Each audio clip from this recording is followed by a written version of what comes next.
Welcome back to Hot Flashbacks. I'm your host, Molly Ward, and today is the best day of my life because today I'm going to spend some quality time with my best friend, P. P, holler at your fans. Hello, Hot Flashbackers. Okay, that's enough. We've never said that before. Hot Flashbackers. What do you call your fans? I don't know. We're going to edit that. Peeps is here to answer all of your burning questions about being old as shit. Right, P? I'm going to be an expert at this. Yeah, you're going to be so good. And I'm also going to answer. So we're going to give this a go. I posted on my Instagram to everybody and I said, ask me all of your questions and I'm going to have an expert answer them. And by expert, you might have lied. And by expert, I meant to say amateur. And so that's us. Do you feel prepared? I'm ready. Okay. I'm good at talking. So, Yeah, that's one way to look at it. Yep. I like that your answer wasn't, yeah, I'm smart, I can do this. Your answer was just like, I'm good at moving my mouth and making sounds come out. Okay. Well, and I do know some stuff about getting old because I am now 44. That's, ouch. 44. Yeah, 44. Mm-hmm. And how does it feel? Well, I don't know. I'll let you know when I turn 45 and I need a colonoscopy. I'll give you a very detailed description of how it feels. Okay. I don't want to know how a colonoscopy feels, though, to be clear. Okay. Yeah, don't share that with me. I don't think it could be as bad as people say it is. Well, I think people say that the preparation is the bad part because you have to spend all day on the toilet. But the actual thing, you're unconscious. You don't feel it. Yeah. Yeah. So I think it's the preparation. You have to drink this stuff that makes you shit your brains out. Well, now everybody knows. I mean, I don't think it was a secret, but I heard this stuff is pink. You gotta drink I don't know about that. Okay. But I was thinking about this because I was thinking like, gosh, that must have been bad. Like, because now like I could like bring my phone in there and listen to a book on tape or watch a show or, like I have entertainment options if I have to spend all day on the toilet. But in the olden days, they didn't have that. Olden days. In the olden days, they probably didn't stick a camera up your butthole either. So, right? Technology is amazing. I love how you were thinking that they weren't smart enough to have phones or magazines. What did people do before their colonoscopy? Well, they didn't have one. Their doctor just stuck their finger up their butt and called it good. Oh my gosh. I got to tell you, one time I had that happen. No, don't. Oh, God. I was in third grade and I still remember it vividly. Okay, this sounds like something you should talk to your therapist about, not something that we should be addressing on this show. It's just sounding really personal. Okay, are you ready to get to the questions? I'm ready. Yeah, I want to know what the people want to know. Okay, I have not fully read these. Oh gosh, okay. The first question is happening in real time. My knees sound like a bag of chips when I walk. Is this normal? Did you send this in, P? Did you submit a question? I did consider submitting a bunch of questions just for fun, but I didn't. No, because then you knew you could answer them. Is that right? Yeah, I thought deck a little. It says, my knees sound like a bag of chips when I walk. Is this normal? And what's the best way to pretend I do not hear it? I recommend headphones. I'm often just wearing headphones when I walk around, so I guess I don't know if my knees sound like a bag of chips. It's actually, yeah, so denial is what you're recommending to the people. Okay. I mean, if you don't want to have knee surgery, the alternative is denial. Yeah. So do you think it's normal for your knees to make those sounds at this age? I mean, I would see a doctor. Okay. I would like to rule out that there's nothing they can do to I think what happens right is your cartilage gets thinner. And so then depending on how much you I just want to be really clear that you understand there's not actually chips in the person's knee. Do you? Yes, okay. I do understand that. Yes. All right. Making sure that we're on the same page here. Okay, continue. Yeah. I think it'd be worth asking your doctor about. I wouldn't pay an extra copay, but I would ask at my annual checkup. I wouldn't pay an extra copay. Well, a lot of stuff creaks as you get older, so it might be normal. Yeah, that's true. For me, it's normal. Yeah. Your knees sound... Yeah. They are crackly for sure. And one way to pretend that you don't hear it is to just not do a lot of moving. Okay. I guess that's the thing. Yeah. I only notice it a lot. We don't know how that works out for the rest of your body, but... Well, true.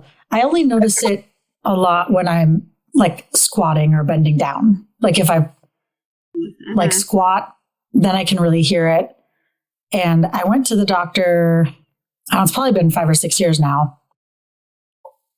And they said, well, let's do an MRI or an X-ray. I think I just got an X-ray. And he was like, oh, okay, yeah. So here's the situation. You have arthritis in both your knees. And I was like, dang. Okay. He's like, it's genetic. There's really not a lot you can do about it, but at some point it'll hurt too bad. And then you can just come back and see me and get new knees. So, yeah. So I would have to say that my advice would be, if it's not painful, just roll with it. It's just part of aging. But if it hurts, go see somebody. That's probably good advice. I don't have the knee crunching, but my ankles make a lot of noise. Really? Like if I move my ankles at all, it's like... Like when you're walking? No, like if I'm just sitting and I'm like, maybe I'm like flexing them or, rolling them around. Yeah. Mm-hmm. So you're sitting. I'm trying to picture. Yeah. So you're sitting and you're just kind of rolling your ankles. And you just like move your feet up and down or like, stretching yourself out. And I just hear like pop, pop, pop, pop, pop from my ankles. Pop, pop, pop. Is that it? Yeah. Was that the sound? Okay. Similar. Similar. Okay. So we've decided then that weird joint noises are totally acceptable at our age. Pretty normal. Right? Okay. Yeah. Yeah. Okay. Yeah. Okay. Whew, we cleared that one. Yes. We're good at this. So yeah, we should stop now. We gave this like... Probably. People would probably appreciate that more. We have to remember, these people are voluntarily listening to us.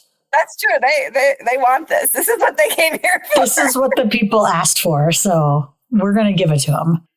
Okay. What's the best way to explain to my kids that I'm not old, but I also don't understand TikTok? Well, the hard part is... You are old. That's the hard part, is that you are old. And you really kind of back yourself into a corner, because I'll say things like, when I get up, I'm like kind of creaky at first, like, especially if people see me like just standing up, they'll say like, oh, did you hurt yourself? Why are you limping? And I'll be like, oh no, that's just from standing up. It just takes a minute to, and so I'll say things like, oh, I'm an old lady. And so then my kids will repeat that to me. And I'm like, why are you calling me old? They're like, you say it, lady. So one, don't call yourself old in front of your kids or they will pick up on it. And I fully understand TikTok. In fact, I fully understand TikTok to the point where I had to delete it from my phone in November because I was fully addicted to TikTok because they have the best algorithm of any social media. But I confessed last night, I was trying to do something on the TV where you were logging in and it comes up with a QR code. And I was going to watch this movie with a friend. And I admitted to her, my friend Jen, hello, shout out Jen if you're listening, that I used to think until a few weeks ago that you had to go up to the TV with your phone to scan the QR code, that you couldn't do it from your seat. So I used to think, why are people putting QR codes on billboards? How are people getting that close? How are people getting that close? That's why they always have graffiti on billboards. They're just getting up there to scan the QR code and then tag it. And they're like, oh, I'll do a little tag while I'm here. Obviously. So my life has changed greatly now that I know this, that you can do the QR code from far away. So let me just to clarify. You thought that you had to open up your camera and walk up to the TV and like tap it, or what was happening when you got close to the TV? I just thought that I had to like have the camera right, like almost on top of the QR code to scan it. Okay.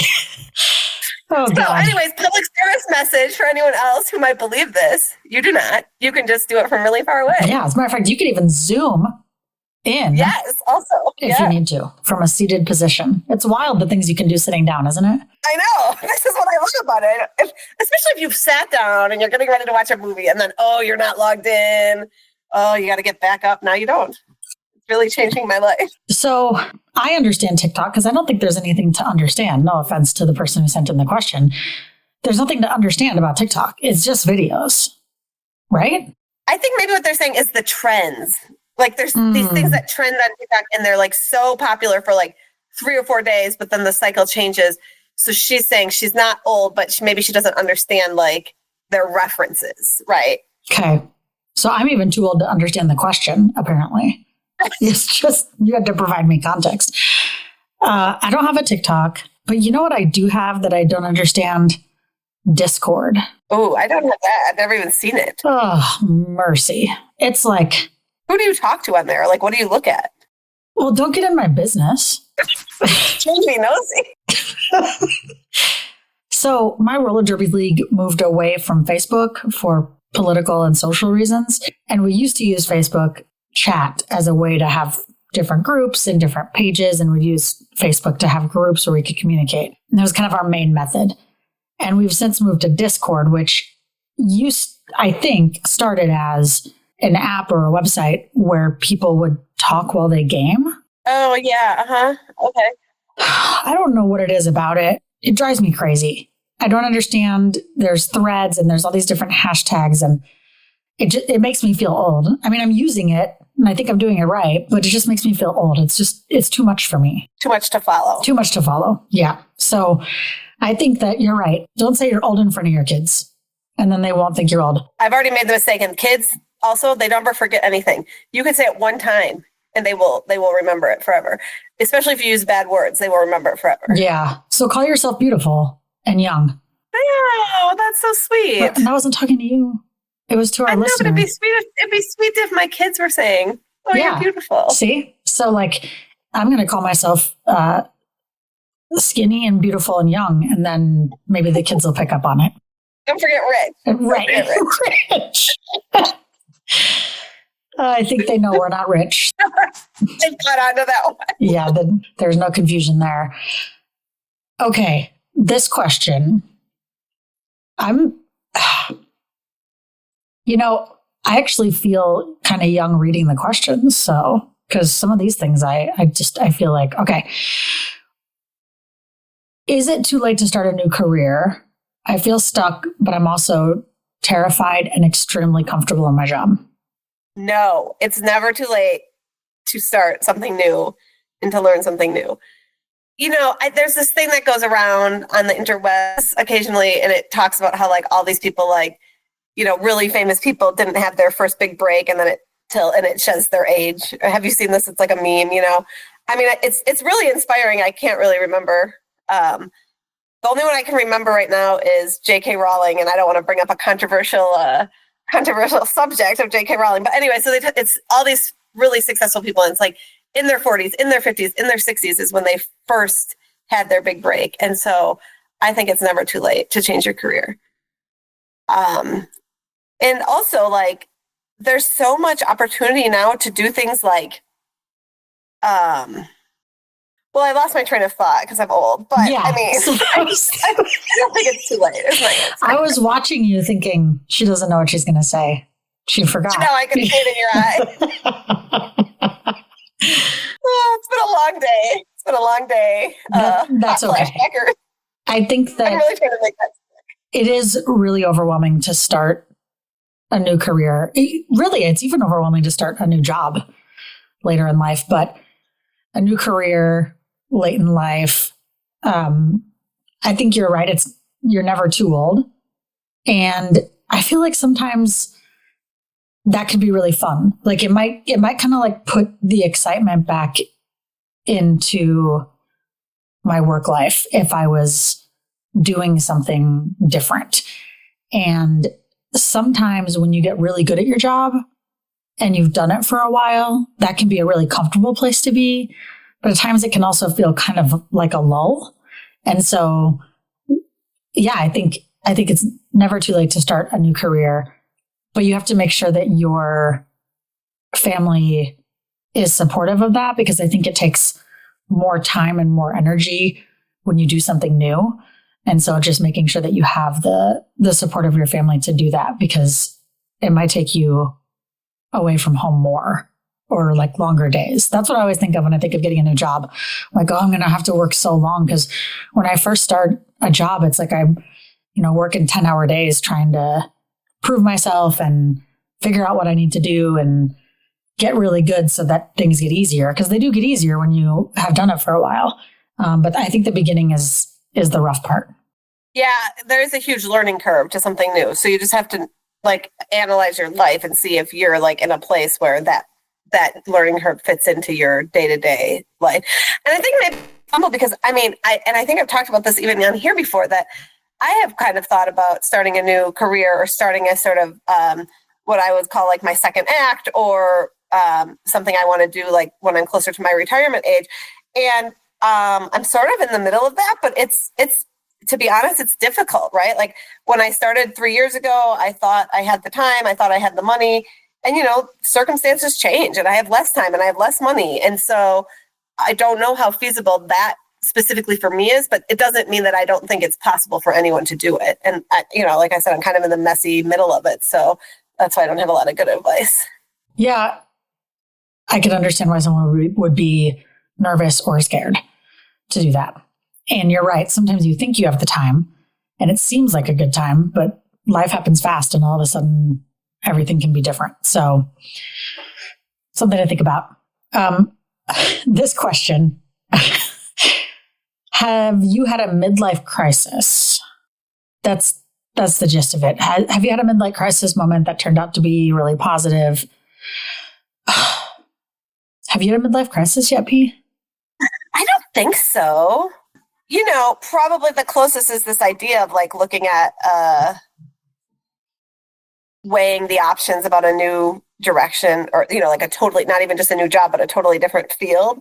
That's probably the closest I've come. I mean, I haven't bought a sports car or, done anything like that. But I think also we talked about on the episode where we talked about how like we're not as motivated as we used to be like, hashtag boss bitches or whatever. Like that is sort of the way that maybe women have midlife crisis, where they sort of realign their priorities. So I guess in that sense, I've definitely like realized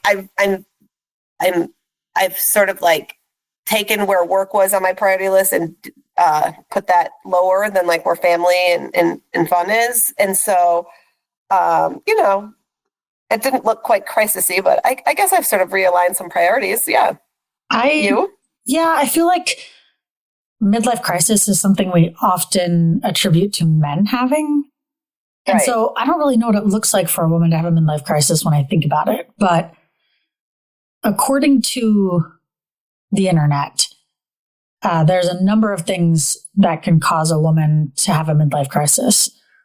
Among the list of reasons, menopause, so hormonal changes, can contribute.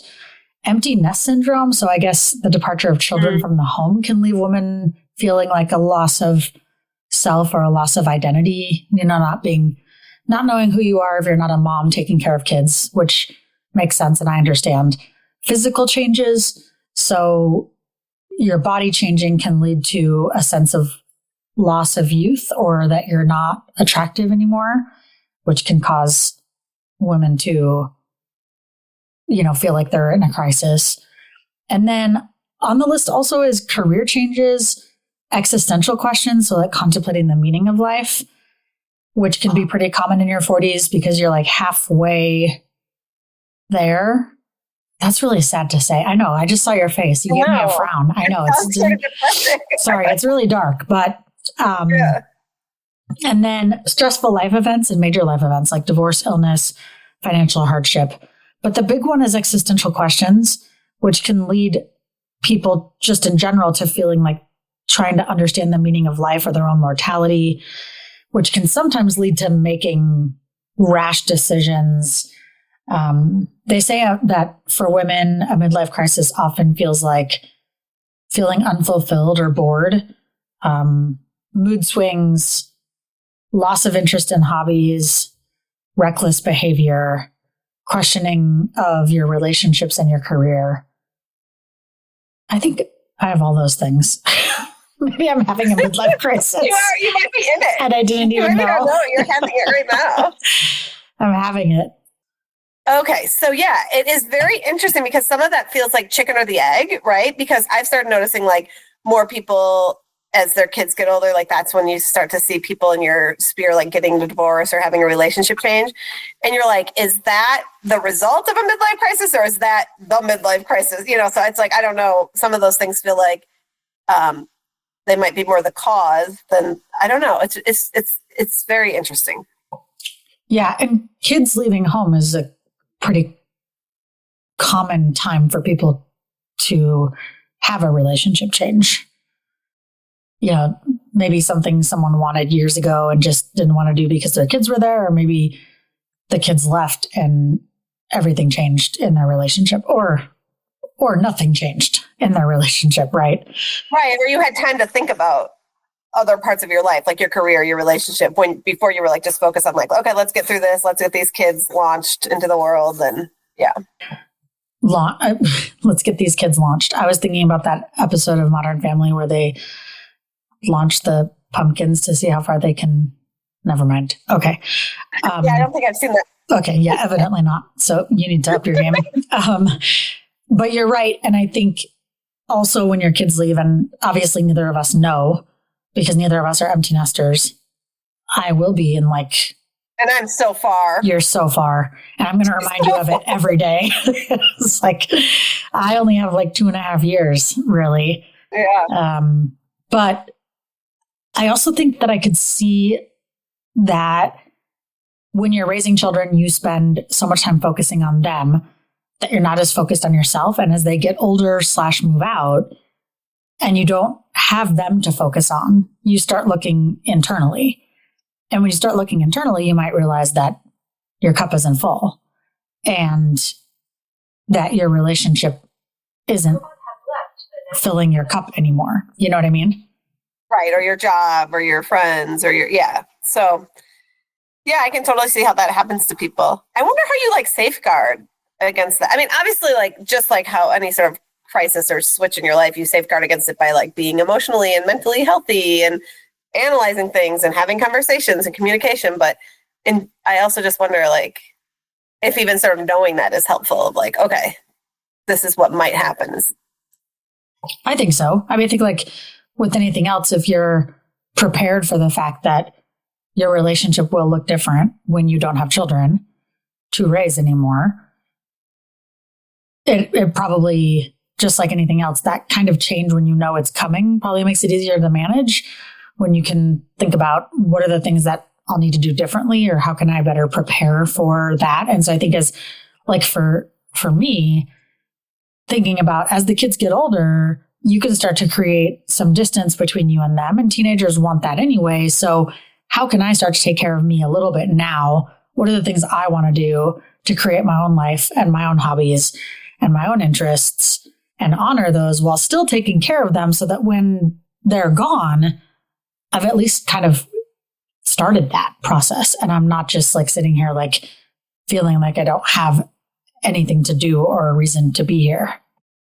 Yeah, that makes sense. That's something that has been, I'm going to say, I think I'm going to be pretty good at that because it's been like really important to me my entire parenting journey. Even before I had kids, I was like, I see people, you know, in the world or in my orbit who have like totally lost themselves in this, you know, which it's hard not to. So no shame, no judgment. But that was like my one thing. I was like, if I'm going to have kids, I'm going to make sure not to totally lose myself. And so I've just been really conscious of that. I don't think it's too late to start that. Yeah, but I think it requires the support of your partner to do that, right? Absolutely. And also, some people don't have the time, depending on what their partner's career is. They may not have the time to be able to do those things. And I also think that some children are probably more demanding than others in terms of the amount of time that you need to spend with them or the things that they need. I think you're probably dealing with a little bit of that. So much of that, yes. Yeah. So much because I have I have 2 boys and they both have some special needs. One's dyslexic, one's autistic. And so it at this time where they're now almost 7 and 9, where I thought, oh, okay, I can see with the older one, like, oh, this is starting to really be less time consuming or be less all consuming, where I can see that sort of light. I can tell that that's not going to be the case for my younger child. And yeah, that does change the way your life looks or your energy. I mean, it's hard. I do a pretty good job, but it's hard occasionally not to be like, oh man, this is hard. This is harder than I thought. Or, and you see it being easier for other people. And, that's always that, whatever they say, isn't the comparison's the thief of joy or something. So I try not to do that, but yeah, I'm definitely experiencing that myself. Yeah, I feel that. I've noticed that in conversations that we've had where it's like, you have these ideas and these plans for yourself, but sometimes your kids need you more during certain times than you expected, or will continue to need you in a way that you weren't necessarily ready for, but have to adjust to. Yeah, like even wrapping your head around, you hear from your parents or people, everyone makes that sort of funny joke, that glib joke of like, oh, well, you'll be living here for 18 years and then you're going to be, and for many reasons, right? Not just like special needs, but just the economy and all that. Like that's very rarely happening for people these days, right? Like an 18-year-old can't afford really to go live on their own, even if they have no special needs and they have so yeah, I mean, I'm already starting to adjust that, even though I'm like, over 10 years away from that. I'm already like, okay, so it isn't, not that I thought it was just 18 years, but it's not just 18 years. It's going to go beyond that. Like I'm going to be helping these kids launch until well into their 20s probably. And, that's tough, but we really took this question way down a rabbit hole. No, I don't even remember the original question. Well, you're not in charge of the show, so it's okay. You don't have to. You just sit there and twirl your hair like you're doing. You just sit there and look pretty, and I'll take care of the rest. What are your best tips for staying motivated to exercise when your body complains about everything you do? They're asking the wrong person because same. As we just discussed the many ways in which we can sit and scan the QR code without having to get up, I think you're asking the wrong question. Well, you're asking the wrong person. You're asking the right question, by the way. That is a good question. Good question. Yeah. I will say that actually, when they mention sort of like, how do you stay motivated when your body complains about everything? I get that. It's like you wake up the next day and you're sore or you've got a bruise and you're like, why is everything so hard? So I think to myself, like, I didn't know adulting was going to be so damn difficult and exhausting, but here I am. That is the motivation though for me, is that if I do wake up and feel like I overdid it or I'm sore or I'm tired, then I feel like I have to keep going so that when I'm older, I can do like very normal things and not feel sore or tired or injured. It doesn't work every day, right? Like the motivation isn't there every day all the time. But I will say one of the biggest tips for me is to find people to do things with, because it's also a way to socialize. And that has been really helpful for me, whether I'm going on a hike with friends or I'm going to play pickleball or I'm going to play basketball or I'm going to roller skate. Most of the things that I do to take care of my body and just kind of stay busy has been because I do it with friends. And that really helps. And it gives me a reason and some accountability. They also asked if we found a workout that we enjoy. Sex is a workout, just for anybody who didn't know that. And if it's not, you're not doing it right. Peeps, why are you laughing, but like on mute? So I feel like I'm laughing alone at myself. I am laughing on mute because my children, who are supposed to be in bed, have infiltrated the room. Oh, okay. So I didn't want the background noise of them to be on. So yes, I apologize. And you didn't want them to hear me say sex? No, they're fine to hear sex. Okay. Sex. So back to the question. the motivation for me is that if I am sore or if I do have bruises, that I need to keep working so that doesn't happen. Well, I gotta say, I don't know what kind of exercise you're doing. I've never received a bruise from exercising, so I'm not really sure what you're doing. That was in relation to the sex, actually. Oh, no, the bruises are from sex. Yeah, I'm just kidding. Okay. I don't know. Well, I often have bruises because I have ADD. And so what happens is I hurt myself often because I'm careless and I don't recognize why I've hurt myself or how I've hurt myself until later when I have like a giant bruise on my leg and have to think back, like, what did I do? Oh, that's right. I ran into the dishwasher. So it's generally from me being an idiot, but whatever. Okay. So not exercise, just living life. It's just bruising you. Shut up. I call it exercise. Like your point about doing something with a friend is such a perfect thing because one, obviously, like when you're older, like you're our age, we're often like very busy, right? We're that sandwich generation where you're taking care of children, but you're also taking care of your, parents possibly, or like, so, and you have a job. And so like, we're really busy. And so if you can like multitask where it's like socializing and exercising, like there's nothing better. And also I read this thing and I've seen it a couple times since then about how like walking with a friend is like the absolute best thing for both your mental and physical health. Like walking is like a super exercise and I love to walk. So I like that about it.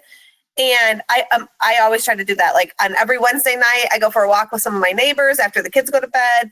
And then on the weekends, I have another friend who I try to walk with. So that really helps. I do like walking alone too, because I like listening to like audiobooks and that kind of thing. But walking with a friend, like you don't ever feel better. Like, and Wednesday nights are hard because it's like, it's dark and it's cold but it's like, I never regret going. So I think that's the thing is like, you might not have the motivation, but once you just do it, you're going to be happy you did it. Those endorphins, baby. Endorphins for the win. Endorphins. Yeah. Get the endorphins. I need to skip to the next question immediately because if you can't answer this, I'm going to answer it for you.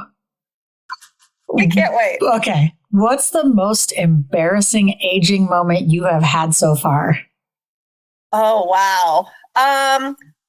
Well, I don't know what you have in mind, but what have I know. I've got a few, but you go right ahead. I peed my pants at Walgreens once,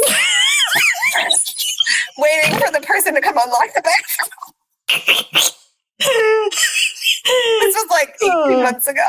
Okay. It was really embarrassing. Okay. It wasn't just a little dribble. Please. It was a full plan. Can you please tell the full story, though? I think that this is it. It's necessary. Okay, so I was coming home. I had taken my kids to swim lessons, and I had to go to the bathroom really bad, but I was like, I'll be fine. This Walgreens that I mentioned is 2 blocks from my house. This is how close I was to my house. So you're like, I'm an adult. I can wait. I'm an adult. Yeah, exactly. I can hold it. Yeah. Okay. Right. That's what we've seen. Yeah. So we're driving, and my kid, who has just potty trained and is still at that phase where, like, as soon as they say they have to go, like, you got to find a bathroom, says, I have to go to the bathroom. And I was like, oh, right now, we're 2 blocks from home. No, I have to go immediately. Okay, great. So I'm like, all right, we're going to stop at this Walgreens. We go in there. We go right up to the counter because I know the bathroom is locked. And so I say, can someone unlock the bathroom? They're like, yep, we'll send someone over there. So we're standing, waiting for the bathroom. The kid is doing just fine. I am now I cannot hold it any longer. And then I do not. And then we get into the bathroom and it was just a disaster. And then I had like 2 things I had to buy. And I was like, look, I'm already here. Everyone can see that I peed my pants. I just went up to the register and bought my things and got back in the car. Okay, wait. So first of all, I love that you knew this Walgreens bathroom well enough to know that it's locked and you have to get a code or something, right? So you already knew that. Well, I know a lot of public bathrooms. Yeah, you do. You're a fan. Yeah. I am. I used to joke that I should make a coffee table book about public bathrooms across the country about where the best ones were. I think I would read it. Yeah, I mean, it'd be fun, right? Yeah. It's funny. So anyways, let me get this straight. You peed your pants. They're wet. Are you wearing jeans or what's like jeans, like full on just regular jeans? Okay. Yep. And so it's obvious. They're also cold. It's very obvious. Probably. Yeah. And it's not comfy. Stiff, not comfy. You're probably going to get some sort of rash or dermatitis or something from this. And you proceed to be like, what do I need while I'm here? Let me check my list. Well, I mean, as I mentioned, I'm a busy person. I'm already in the store. I needed to grab like 2 things, like some cough drops and something else. So I was just like, you know what? Nobody else was in the store except the people who worked there. The people who worked there clearly knew I already peed my pants. So I was like, well, I'm just going to buy these things. Okay, now walk me through the moment. It just, you couldn't stop? Or like, what happened here? No, okay. I'm old. My bladder is old. So then what'd you do? You stood there? Or you squat? Or like what? It wasn't like a decision. I didn't make a decision. It wasn't like, okay, I guess I'm just going to pee. It was like, it just happened. And I just was shocked. I stood there in shock. I want everyone to know that I was very well aware of this moment because you called me to let me know immediately. So in fact, one time I was on the phone with you and your son was in the back seat and he was like, I have to poop. And you're like, okay, I'm on the phone. And he was like, I have to poop. And you're like, okay, but can we wait? And he's like, no, I have to poop right now. And you're like, okay. And you're like, Molly, I think I need to get off the phone. And he's like, it's coming. And you were like, oh God, he's pooping in the back seat. I gotta go. Do you remember that? I do. And we went into a Burger King where I knew where the bathroom was. We used the bathroom. Oh God. Did he poop in the seat? I know where all the bathrooms are. And I know especially some Burger Kings and McDonald's, there's a side door that's closer to the bathroom so you don't even have to see the people. So they know you're only there to use the bathroom. It's like a private entrance for frequent users. Nice. Okay. Exactly. Well, it's embarrassing when you come in and they think you're going to order, but you're really just there to use the bathroom. So. Yeah. So that's your embarrassing moment, huh? That was pretty embarrassing and I felt pretty old. But honestly, as a side note for the parents out there, it ended up working really well in my favor because I could say to my kid later, who was kind of struggling with the potty, hey, look, everyone has accidents, even mommy. And they remind me, so that part was good. The bad part is they still to this day, 18 months later, say, remember that time you peed your pants so hungry? So the silver lining here is that your children now think that it's going to be socially acceptable for them to pee their pants well into their 40s. Is that what you're teaching them? No, I'm teaching them that, it's okay to make mistakes. You just get back up and get back on the horse, so to speak. Or just get back up and get some cough drops and some vitamins and call it a day, right? Just, oh, good. What went through my mind that I decided to still shop? I don't know. I mean, I wasn't even planning on shopping. I was planning on driving by. You're like, well, I'm here. I think I need some Twizzlers, a Diet Pepsi, and some vitamin D. Okay, good. Look at you. Okay, what's your most embarrassing? Oh, wait, is that the moment you expected me to share? Since you said you had a few in mind. Well, I did have some other ones, but okay, you can keep them to yourself. Okay, we'll save those for another podcast. All right, it's noted. And we don't want the episode to be too long. Right. I do think that the first time that I found myself stretching in public felt really like I didn't know I was doing it, and then I realized I was kind of like up against the display in like a Target, like, holding onto the display and kind of like, getting my calves a good little stretch there because I was feeling kind of tired. And I didn't think much of it until somebody saw me. And then I thought to myself, it is probably not a thing young people do to just stop and stretch. No. Yeah. Although, you know what? It might be a thing that elite athletes do. So maybe they thought you were an elite athlete, not an old person. They did ask me for my autograph, so. Yeah. I can't really think of, and I mean, everything pales in comparison to wetting yourself. There's nothing. I know. I'm trying to steal the thunder on that. You really did. I should have gone first. So, most embarrassing aging moment, you win if this is a contest. Okay. I like winning, so. Okay, good. Okay, let's scan for a good one here. What's the one thing you wish you'd known about your 40s when you were in your 20s?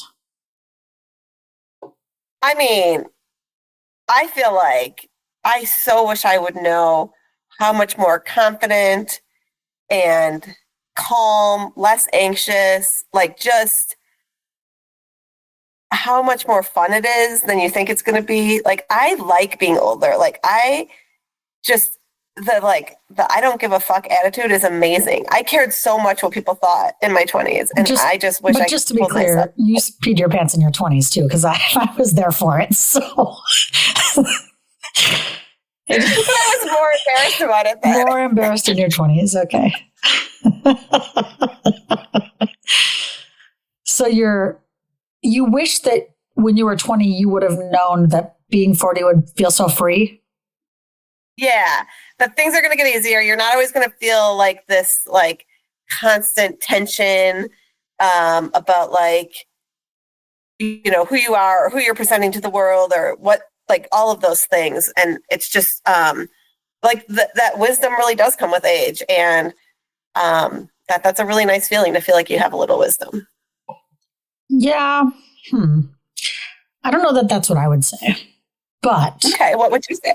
Actually, I know that this is probably kind of the opposite of what you just said and maybe really negative. But I wish that I would have known how hard life was going to be.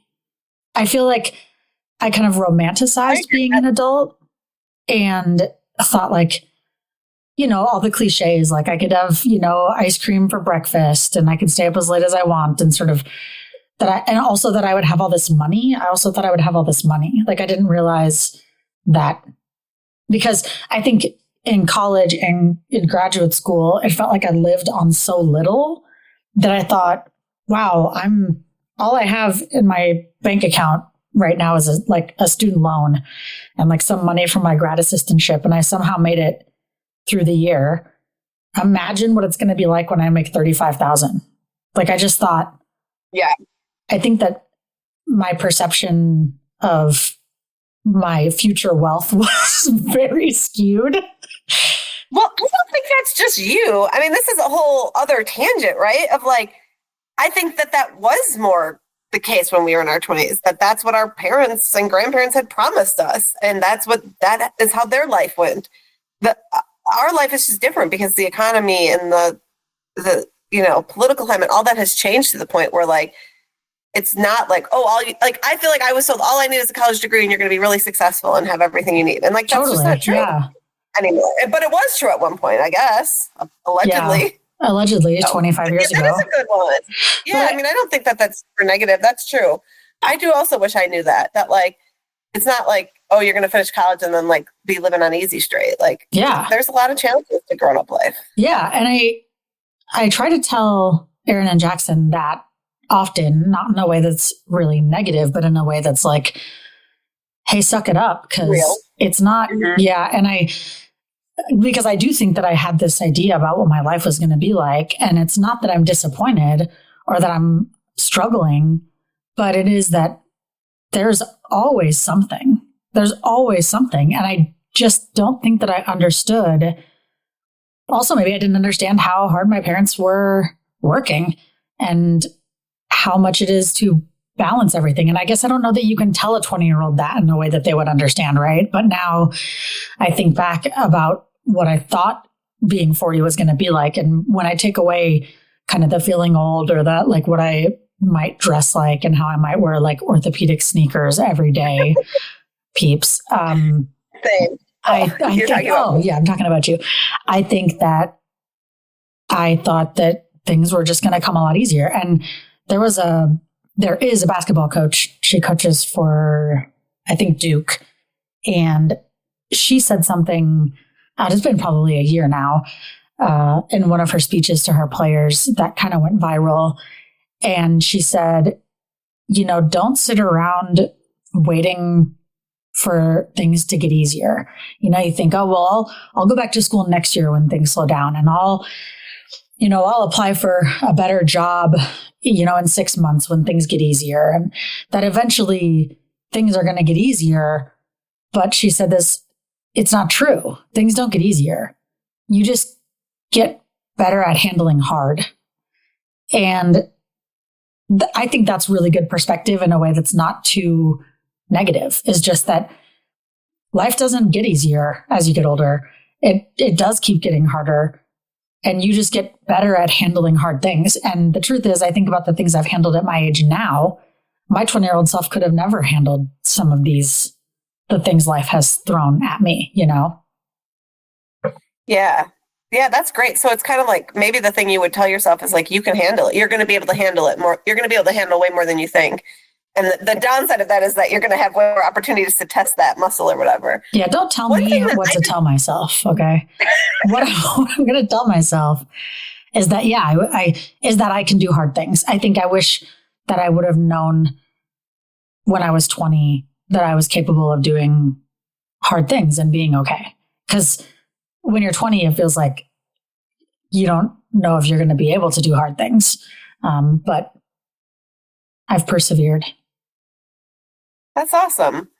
One thing I really want to teach my kids is like some sort of emotional stamina, right? Like, I feel like they call it grit. Yeah, exactly. Yeah. Like there's this tendency I see why you want to do it. Like, give in to things or like let them push boundaries and be like, oh, okay, I'll let you have that. Or like, especially when you have a kid who has like special needs, you're like, oh, their life is hard in many other ways. Like, why not just let them do X, Y, Z?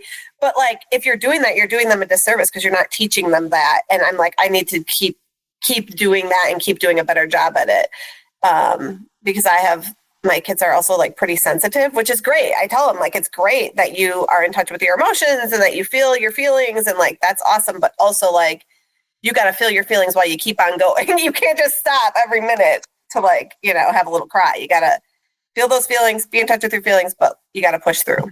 So, yeah. They say this generation is missing grit. And I couldn't agree more. I found a really good question here as our final. Okay. But so one before the final. Oh, okay. Someone sent in, okay. And I don't know if I should be offended or if this is for you. So, okay. Should I be offended? We're going to find out. How do you feel about your wrinkles? Well, that's rude as hell. I know they ain't talking to me. I don't have no wrinkles. You got wrinkles, P? Too many wrinkles. No? I mean, I've been pretty blessed with like good skin. Oh, God. Here we go. I've been blessed. Hashtag blessed. Just stop. So you don't have any wrinkles because you're perfect. Smile line. I have some wrinkles. Smile lines is a wrinkle, is it not? Yeah. Okay. I'm saying I have a few. All right, you got wrinkles. I don't think I have a ton of wrinkles.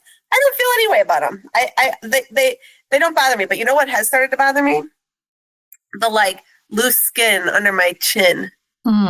Like that little like waddle that starts, it's like wrinkly loose skin. I do not feel good about that. It's one of those things that it's really cute on a dog. Right, sure. My dog has a gobble. We call it a gobble, and I just sort of flick it back and forth. And it's like, but as a human, it's not as cute. You're right. No one's been flicking mine. Oh, you keep your sex life to yourself, please. So now I forgot how do I feel about my wrinkles? Okay, well, you know what, Deborah, I'm going to need you to calm down and not send me these kinds of questions. It feels very personal, but just so you know, I hate my wrinkles and I think I need Botox. How do you feel about that? I feel fine about it. I mean, it's expensive, right? And you got to keep, it's like I feel like to me, it's like another thing on the to-do list. One of the reasons I don't dye my hair is I don't want to have to go to the salon, get it touched up every 6 weeks, so I'm just embracing the gray for right now. I don't have a ton, so that's easy for me to say, maybe I'll change my tune. But yeah, the Botox just seems like another thing you have to maintain. Yeah, but it takes like 5 minutes. Like, I know, you got to make the appointment. You got to show up there. You got to, Yeah, you make the appointment. You show up there. You've got it so far. And right now we're at about a minute and a half. I mean, does it hurt? No, it doesn't hurt. It doesn't feel like anything. And you go in and literally it takes maybe 5 minutes and then you're out the door. Like, it's not like a full on appointment with like a meeting and like a conversation. They're just like, hey, you look rough right here. Let's put some in here. And I was like, well, that's not what I came for, but I'll take it. Thank you. Evidently, I need to take care of that. Someone should develop a drive-up Botox place where you don't even have to get out of your car. I mean, if it's that fast. Let's backtrack here. You don't do things because they take too much time. This has led me down a lot of roads, some of which I probably don't want to discuss on this show, but the viewers want to know, do you shave your legs? Oh, I do shave my legs. Oh, yes. Okay. Well, I just, it takes time. It takes time daily. Yeah. And so I'm just wondering. It's fair. It gets itchy if not. I feel like it's itchy on my pants. Okay. I don't like that feeling. Okay. Yeah. So hairy legs, no go. Wrinkles, yes. No. Yes, please. Well, again, since I don't have very many wrinkles yet, I feel like I can't answer the question.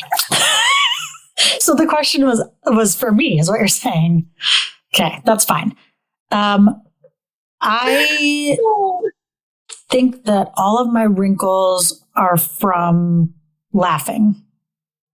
I mean, that's like legit, right? Like, isn't that? Thank you. Yeah. And so I want to look at them and find joy in how much I've laughed in my life. Like, I want to look at them and be like, oh, it's cute because it means you've laughed a lot. But it doesn't feel like that. It feels like I need Botox. So I don't know. Yeah. I think both things can be true, right? You can appreciate the laughter you've had in your life, but also not like the way they look. And that's fine. Yeah. And it's not that I don't like the way that they look, I guess. It's more that I think I equate it with being old. It's like, it's a visual reminder for me that I'm old. Right. Like it's like because I have this, like in my brain, I don't feel old. And so like when you see it, it's like a confirmation of something that like you don't feel all the time inside. Correct. Mentally. Yeah. Correct. Yep. Okay.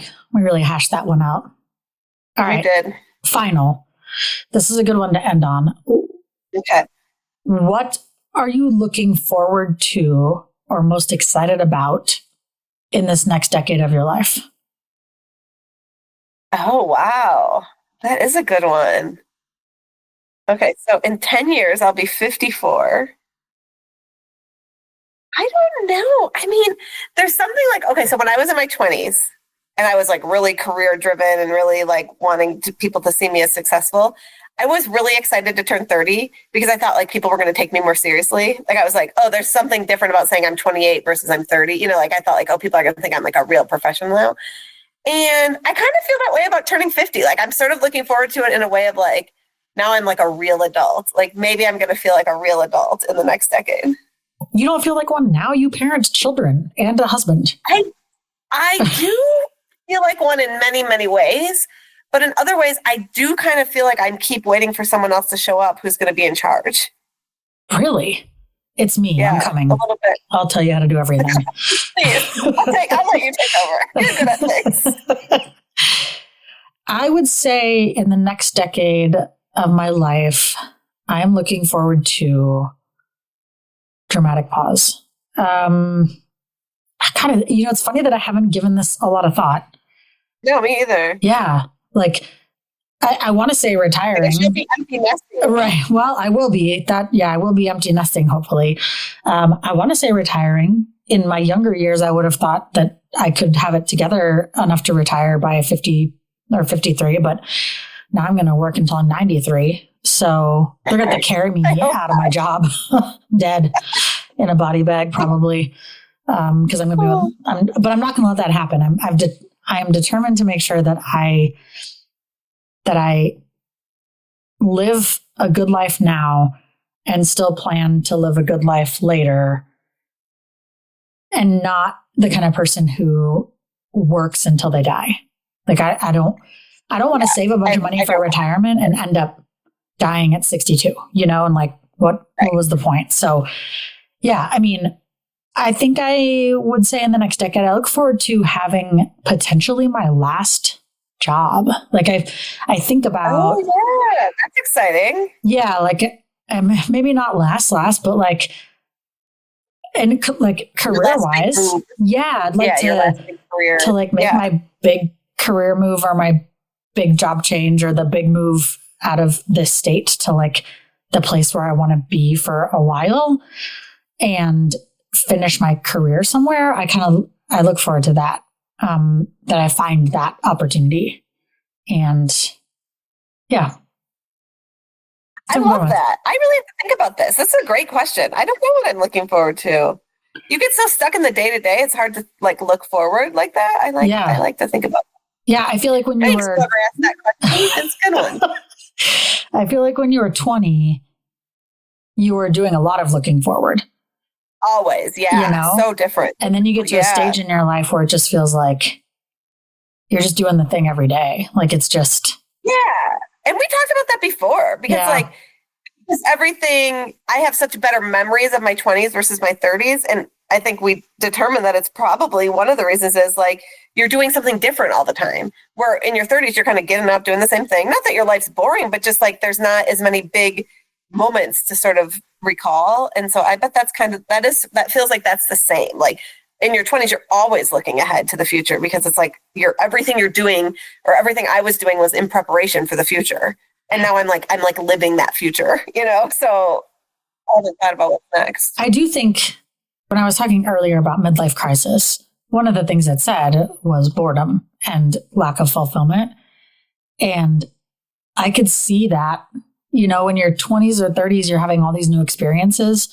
Even in your earlier 30s, maybe you're having your first kid or, you're getting your first parakeet or whatever. And I could see how people get bored and just think like the only way to fix it is to do something wild and radical. Because sometimes I admittedly feel bored with the day-to-day kind of like grind. And I can see why people are like, let me buy a sports car and jump out of an airplane to see if I can, trigger some excitement. And I do think I could see how life gets dull if you don't continue to focus on yourself and what you need and what you want so that you're not bored, so that you don't have to do wild, manic, reckless things to keep yourself entertained. Yeah, that makes sense. I like it. That was like a I checked out while you were talking response. And no, I did that. Speaking of bored, you are bored of what I'm saying. It's fine. I did not check out. Okay. I always listen to you. Okay. You have been fixing your hair for the entirety of this call, and I just want you to know it looks great. So you can stop now. Okay. Well, I think we got through a lot of questions. I only have a few here that we didn't get to, and we should save those for a rainy day. Some of them are things we've discussed before, like someone asked about friendships in your middle age and things like that. So I appreciate everybody who took the time to send some stuff in so that we could share our wealth of knowledge with you. You're going to leave this episode a smarter, more well-informed person who doesn't piss themselves out of Walgreens. I don't know about that. Let's not get too crazy. No, not you. The listeners. Okay. There is no hope for you. Yeah. That ship is sailed. So. Oh, Peeps. Thank you. Okay, wait.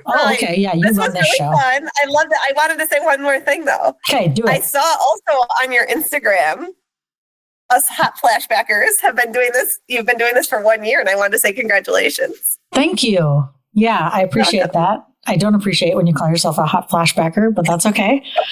Yeah, and so I'm actually giving away some Starbucks gift cards next week to anybody who likes my page and shares the story. But I also just want to share a quick little tidbit, and that is that I have my ADD tells me that I need more dopamine all the time. And one of the ways that I get dopamine is by buying these palettes at palette auctions. I get a lot of excitement from like getting the palette and taking all this stuff out and figuring out how to sell it and figuring out what I can keep and how much money I can make and blah, blah, blah. It's like a whole thing. So I don't do it all the time. Like it's not like a side hustle, but it's like I'm bored. I'm going to buy a pallet and flip it. And then I make like, I don't know, anywhere from like $500 to $1,800 on it. It takes time and effort. But anyway, so the last pallet that I bought, a lot of times stores are liquidating product that they can no longer sell. And so in December or January, if you buy a pallet, you're likely to get things from the summer that they couldn't sell, like, swimming pool toys or bathing suits or fans or things that in December, they're not going to sell anymore. And they need to move that product off the shelf, liquidate it so they can bring in more stuff, right? So I bought a pallet in February. And on the pallet was 11 fans. 11 fans. Like ceiling fans? No, like tower fans and desk fans, okay. Like just fans. Like some, like I got a few that were like the big kind that you put in your garage or shop when it just, and then some that are like tower fans and some that are like smart fans. And okay, so lots of fans. And it was suggested to me that I give away one of these fans as a prize to help with your hot flashes. Hot flashes, yes. Yeah. So if someone local wins, I could give them a fan for their hot flashes versus the Starbucks card. Okay. And it is probably worth more than the Starbucks card. I'm just putting it out there. It is. Yeah. Okay. You're not local. I think that's a great idea. Yeah, but you're not local, so you're not winning a fan. But I do need a fan because I've been having some hot flashes. I know you do. You need to get one of those like things that you put on your neck, and it's got like the two fans that point up. I see people with them at like amusement parks. Okay, so you invest in that. It would go really good with my orthotic tennis shoes. Yeah. I mean, if you're gonna do it, just do it. Yeah. Yeah, do it up. All right, so. At the end of next week, giving away some Starbucks cards and for one lucky person, a fan. Maybe a fan. Yeah. Nice. Awesome. P, thanks for being here. I love you. We're still on the air. P, thanks for being here. Oh, I'm so glad to be here. It was great.